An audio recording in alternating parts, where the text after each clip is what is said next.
Edwin Mitchell was drafted into the U.S. Army in 1944, and he proudly served his country until 1946. I served in the Philippines and in Japan. He took my physical in Detroit. We shipped out of Ann Arbor to Port Sheridan, Illinois. Pulled guard duty in 12 inches of snow right off the bat. Then he was shipped this to Camp Hood, Texas, where we took our basic. Well, the original outfit I trained with was 182 in that, in the infantry training.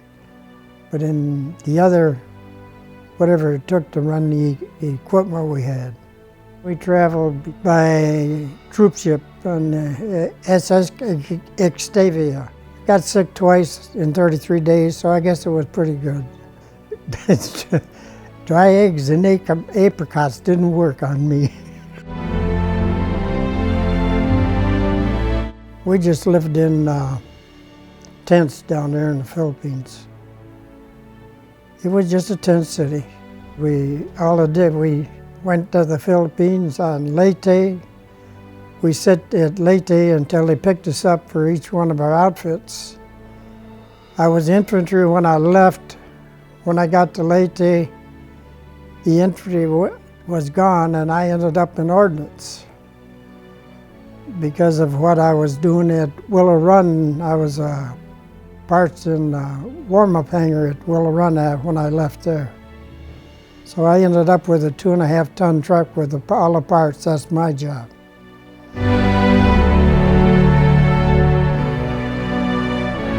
When we traveled between the Philippines and Japan, we was loaded onto LSTs. We slept under the trucks on the LSTs. It took us 10 days to get from the Philippines to Japan. If you took a shower, you was out in the rain when it showered, or you got down between the doors with salt water. But that's because we had the bridges hanging on the side of the LST. So it was quite a ride from the Philippines in a little boat like that. Well, when we went in Hiroshima and Nagasaki, there was nothing left. It was skeletons of buildings, and it shows you what destroyed by war is not good, because it destroyed those two cities. While in Japan, Edwin's Ordnance Division had many responsibilities, including the maintenance and repairs of military equipment. Trucks went over got in trouble, we had to go get them. If boats got in trouble, we had to go get them, whatever it was. Yeah, we had 2 4-ton Diamond T wreckers plus a 10-ton Kenworth. And I had to change the starter in that one time, and I had to take a starter out of a tank to put in my truck, because that's the only one that had a starter big enough for it. One of their primary duties was to destroy military equipment and ammunition left behind from the war, which was a difficult task. It was all hidden underground, because that way we couldn't see it from the air. They didn't know where the equipment was or where the troops was. Everything was camouflaged. But what I got the biggest kick out was when they cut the trees off and put the gun mounts, making a tree a gun mount. Well, from the air, it don't show. The mountain itself was tunneled. All the munitions was hidden in caves. So if you blew one cave, you might blow half the mountain, because it was tunneled after tunnel. So that's what we had to get rid of all that. Now they had big bunkers that they just had one opening going into them, so they could seal them. And that's where all the ammo was concealed too. Some of it they blew up, some of it they dumped in the ocean. Some of the big planes, we burned them. The tanks, we had the Japanese cut them up with acetylene torches.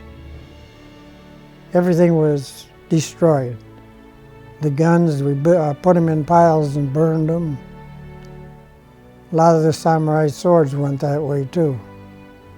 That's where we found that World War I truck way back in the mountains. So I went in and got it, brought it back out, and I guess they sent it back to the States. Well, we had times we'd go up to get charcoal to heat our places. Once in a while the boys would miss the road and we'd have to go get the truck back, or carrying 14-ton of ammo somewhere, and that's about it. And when we was handling the bombs, we dropped one of them, but it didn't go off, so the crate busted. Well, when you're all standing around it, there wouldn't have been nothing left, none of us. So from then on, we picked them up with the rings that was in the bombs itself. So. Went everywhere we could go to see the different things in Japan, in the Philippines. Something was different.